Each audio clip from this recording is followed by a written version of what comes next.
Barakatah Yahweh, Barakatah Yahabushai, Bahasham, Barakahak Barakatum. First and foremost, I want to give all praises, glory, and infinite honors to Yahweh, Bahasham, Yahabushai. Double honors to the apostles and elders of Great Millstone who rule and teach well. And peace and salutations to you sincere Akim out there, pushing this word in truth and sincerity to the four corners of the globe. May you brothers endure to the end. This is the Brother Ra'aya coming at you with another lesson, and I'll be reading from an article on space.com titled, U.S. Military Wants to Track Potential Threats Coming from the Moon. The DARPA, which stands for Defense Advanced Research Project Agency, pretty much an agency within the U.S. government that makes all these weapons. The DARPA program aims to improve the ability to track potential threats and objects of interest originating from or transiting cis-lunar space. In this article, as we'll see, they're talking about threats from China and other peer competitor nations. But when you have an understanding of the scriptures, you know what it's really hitting for. These devils, these Edomites, are so-called white people, specifically their elites, who are the hidden hand behind America. They're very fearful. They know that these objects moving around in space and, being recorded in the skies are the heavenly vehicles of the Lord, the chariots, which people ignorantly refer to as so-called UFOs. And, with the prophets coming on the scene, especially with our apostles and elders coming onto YouTube back in 2007, and you've seen this great awakening take place from thence. There's been an uptick in chariot sightings all across the planet to where these governments have had to admit to their existence, and now they're coming up with different agencies and things like that to study and, come up with a defense against them. But at the end of the day, it's all futile. This is just another sign that the rulership of you Edomites and you heathens at a whole, the age of the Gentiles ruling, is at its end. But remember, it said they want to track potential threats, originating from cis-lunar space. This is Jeremiah chapter 10. I'm going to read verses 1 to 2. Hear ye the word which Yahweh speaketh unto you, O house of Israel, you so-called Negroes, Latinos, and Native Americans. And then you have the Israelite foreigners who, through the scattering of the curses amongst these different heathen nations, through the generations of intermingling with them, have come to look like the heathen nations. But, the elect are going to hear this message and come back to their power. Yahweh Bahasham Yahabushai. Thus saith Yahweh, learn not the way of the heathen, and be not dismayed at the signs of heaven, for the heathen are dismayed at them. And like I just said, these elites are dismayed at the signs of heaven, which these chariots clearly are, because they understand that these are the vehicles of salvation for the nation of Israel, but the vehicles of damnation for you heathens. This is Jeremiah chapter 50, verse 43. The king of Babylon, Babylon the Great, one of the names for the United States of America in the scriptures, which the king of Babylon, is ultimately the elites, but the president, the figurehead of it, is Nero 47. The king of Babylon hath heard the report of them. The report of who? The prophets. And his hands waxed feeble. Anguish took hold of him, and pangs as of a woman in travail. And, I've brought this up in several lessons in the past. During Nero 47's first, term in office, I think it was around those George Floyd protests and, the lockdowns. He posted on Twitter saying, I bet the black Hebrew Israelites are happy to see us tearing ourselves apart. And, I looked at it and then, clicked off and, went back to, save that image. And it had to have been, at least 10 seconds later, I went back to it and it was completely deleted, and I haven't seen it since. So the powers that be are listening to the prophets, the true men of the Lord, which, if the Spirit's dealing with you, you can clearly see it's the men of GMS or Great Millstone, as well as the brothers coming in the spirit of GMS. They see what the men of the Lord are preaching, and they're seeing that reality is catching up with prophecy. So they're being dismayed at the signs of heaven and preparing accordingly to try to fight against the second coming of the Lord, Yahushai, whom the world ignorantly refers to as so-called Jesus. But, to you Israelites out there, hey, we're not to be dismayed at the signs of heaven, because these are the vehicles of our salvation. These very same vehicles that are coming to make war against Esau and the heathens are going to be the vehicles that are going to be beaming up the elect to save them from the coming destruction. So we should be, in the highest spirits you could ever be right now, rejoicing and continuing to pray to Yahweh Bahashem Yahushai that these prophecies hasten to come to their fulfillment, so that the salvation comes as quickly as possible. But this is Luke chapter 21. I'm going to start at 25, and the header reads, the return of, it says Christ there, but it's really Hamashiach, the anointed. And there shall be signs in the sun and in the moon and in the stars. And, these blood moons and solar eclipses and lunar eclipses just, have also been ramping up over these last couple of years.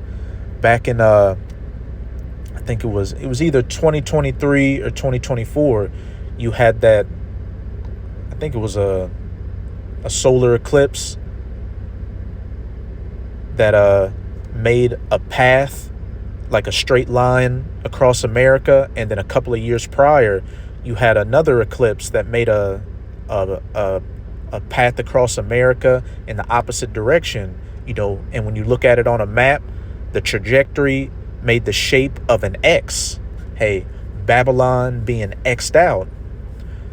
And upon the earth, distress of nations, which you've got uproars of the people and riots taking place all across the planet, with perplexity, the sea and the waves roaring.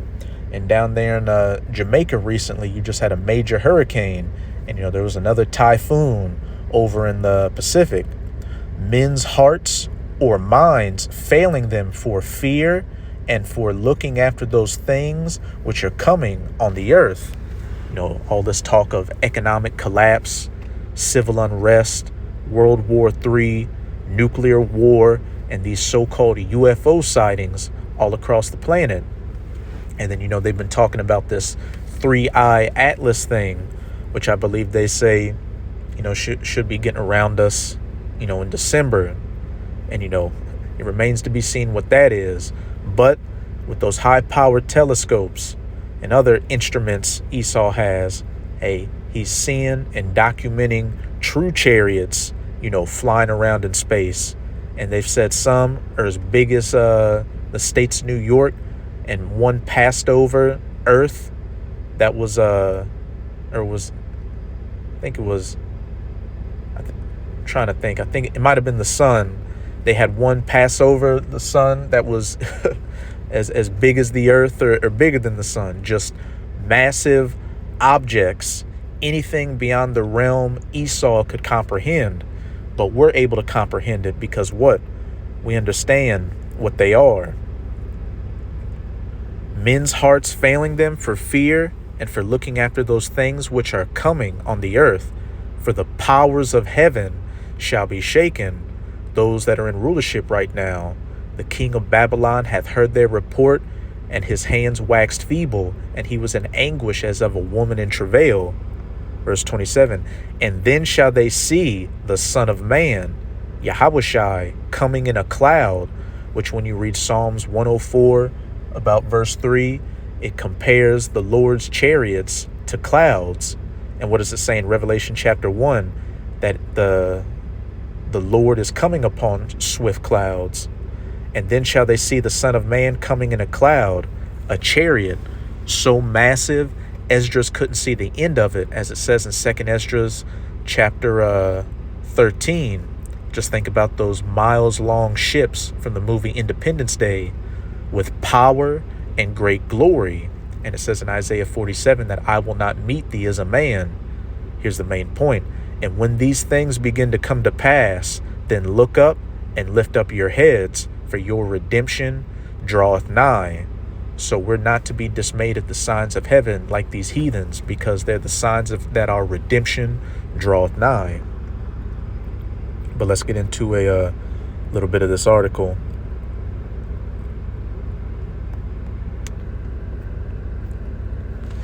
As the moon becomes the center of a new space race, the United States military is looking for new ways to keep track of spacecraft or other objects flying close to or from lunar space. And, I'll say this about, the moon. Hey, the closest Esau ever got to landing on the moon was with the help of Stanley Kubrick. Though, as it says in Obadiah, though thou set thy nest among the stars, Esau is able to get to low orbit space, and he's got satellites and stations and other apparatuses up there. The Defense Advanced Research Projects Agency, DARPA, has issued a contract solicitation for new ways to process optical signals that allow for continuous space-based detection and tracking of objects in cislunar space. Cislunar space is a vast region of space influenced by the gravitational forces of both Earth and the Moon. Because most tracking systems are designed for keeping tabs on satellites and spacecraft operating from low Earth orbit, the geosynchronous orbit, GEO, which, is as far as Esau's been allowed to get to, there is a gap in the United States' ability to detect and track objects much farther away, especially near the moon. And as commercial, governmental, or military activity ramps up in this region, most notably by the U.S. and China, the U.S. government sees a need for improved abilities to keep eyes on what is moving in and out of cislunar space. Later in the article, it says that, China is planning on landing objects and people on there by 2030. So what's the need for tracking things currently moving around out there if China said, it won't be until 2030 till we get out there? Hey, they have heard, the king of Babylon hath heard their report, and his hands waxed feeble. DARPA's program, known as Track at Big Distances with Track Before Detect, TBD2, aims to improve early warning capabilities for defense and civilian agencies. Notice how they mention defense first, who track potential threats and objects of interest originating from or transiting cislunar space. It's not stated what these potential threats might be, but the solicitation comes at a moment of heightened geopolitical saber-rattling in the race to become the first nation to put boots on the moon in the 21st century. Look up something called the Van Allen radiation belt if you want to know how those Apollo missions went, back in the 60s and the 70s and the 20th century.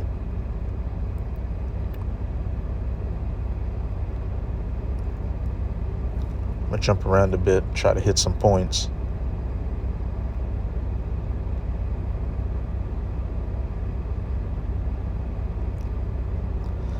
TBD2 isn't the only U.S. military program attempting to keep better tabs on what's in cislunar space. The U.S. Space Force's Space Systems Command, SSC, and the U.S. Air Force Research Laboratory, AFRL, are testing new propulsion technologies aimed at developing spacecraft that can provide persistent situational awareness in cislunar space. And, people think, this is just satellites and space bases and research things and stuff like that. But, what Esau has in the warehouse militarily that you people have never seen before, that he's about to bring out, is going to look like something out of a science fiction movie. And he's created it specifically to fight against the second coming of Yahushua. But, hey, it's going to fail utterly. This is Revelation chapter 12. I'm going to read verses 7 to 9. And there was war in heaven. And in the scriptures, you've got three heavens. The first heaven, which is, the regular sky. The second heaven, which is space. And then the third heaven, or the spirit world, where the Most High dwells. And this worn heaven is going to be in the first heaven and in low orbit space of the second heaven. Michael and his angels, which the archangel Michael is also returning with Yahushai, fought against the dragon, and the dragon fought and his angels. And when you read further up in this chapter, it's talking about that red dragon, the Roman Empire. Though we're in the last leg of the Roman Empire, those iron toes mixed with miry clay in Daniel chapter 2, the NATO EU system that the U.S. is a part of and at the head of, and the dragon and his angels include, Esau's air force, and his space, based weaponry, which, as we just read, the U.S. Space Force is working on new space propulsion objects to observe things going on in space. But let's see what's going to happen. And prevailed not, neither was their place found any more in heaven.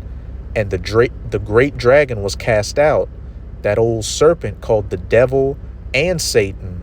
And, this isn't talking about the spiritual demon Satan, because, you have people that'll read this and think that this is talking about the fallen angels and the war in heaven and paradise lost. That's all just, Saturday morning cartoon mythology.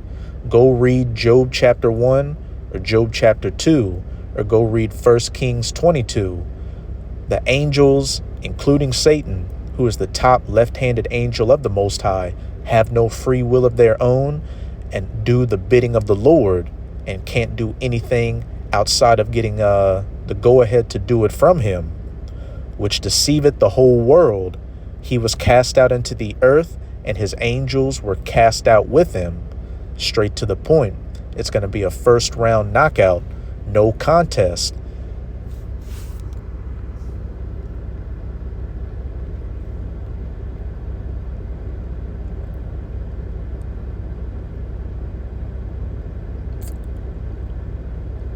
That's pretty much it with this article. But hey, be not dismayed at the signs of heaven, for the heathens are dismayed at them. But you should be lifting up and looking up, because our salvation draweth nigh. But now I'm go to Isaiah 66, verses 15 to 16. For behold, Yahweh will come with fire, and with his chariots like a whirlwind, to render his anger with fury, and his rebukes with flames of fire. For by fire and by his sword will Yahweh plead with all flesh, and the slain of Yahweh shall be many. Yahweh, Bahashem Yahushai, coming to make war against you heathens, chiefly you Edomites, with a fleet of chariots, Michael and his angel, and as it said, by fire, because those chariots are going to be firing concentrated heat, or what people refer to as so-called UFOs. And when you read in 2nd Ezra 13, when Yahushai was fighting against the armies of the heathen nations in the valley of Jehoshaphat, it said that a blast of fire came out of his mouth, which, is just symbolic, for the chariots firing those laser beams. And it said, and Ezra said, I could perceive nothing but the smell of dust and smoke. Think about that movie War of the Worlds, when people got hit with those beams from those tripods. They just combusted into a pile of smoke. And as it said, the slain of Yahweh shall be many. And in Revelation 19 it says he shall come with a vesture dipped in blood, showing the great death and destruction Yahushua is getting ready to bring to you heathens, chiefly you Edomites, who are the main ones on his hit list. Close it out in Isaiah 63. I'm going to start at verse 1. And the header reads, God's vengeance on the nations. Who is this that cometh from Edom? Notice how it's mentioned in Edom specifically, with dyed garments from Basra. And Basra was an ancient chief city of the Edomites. So modern day spiritual Basra would be America. The king of Babylon hath heard their report, and his hands waxed feeble. This that is glorious in his apparel, traveling in the greatness of his strength. I that speak in righteousness, mighty to save. Lift up your heads, for your redemption draweth nigh. Wherefore art thou red in thine apparel, and thine garments like him that treadeth in the wine fat? I have trodden the winepress alone, and of the people there was none with me. I will tread them in mine anger, and trample them in my fury, and their blood shall be sprinkled upon my garments, and I will stain all my raiment. And you know how people used to get wine out of grapes, was getting in that vat of grapes and stomping on them. So imagine doing that in an all-white linen outfit. You would look like you just came back from a murder scene. Again, symbolic of the great death and destruction and judgment Yahweh Bahashem Yahushua is coming to bring. Verse 4, for the day of vengeance is in mine heart, and the year of my redeemed is come. And with all these different signs in the heavens and on the earth taking place, we can see that the year of the redeemed, of the elect, is very near to come.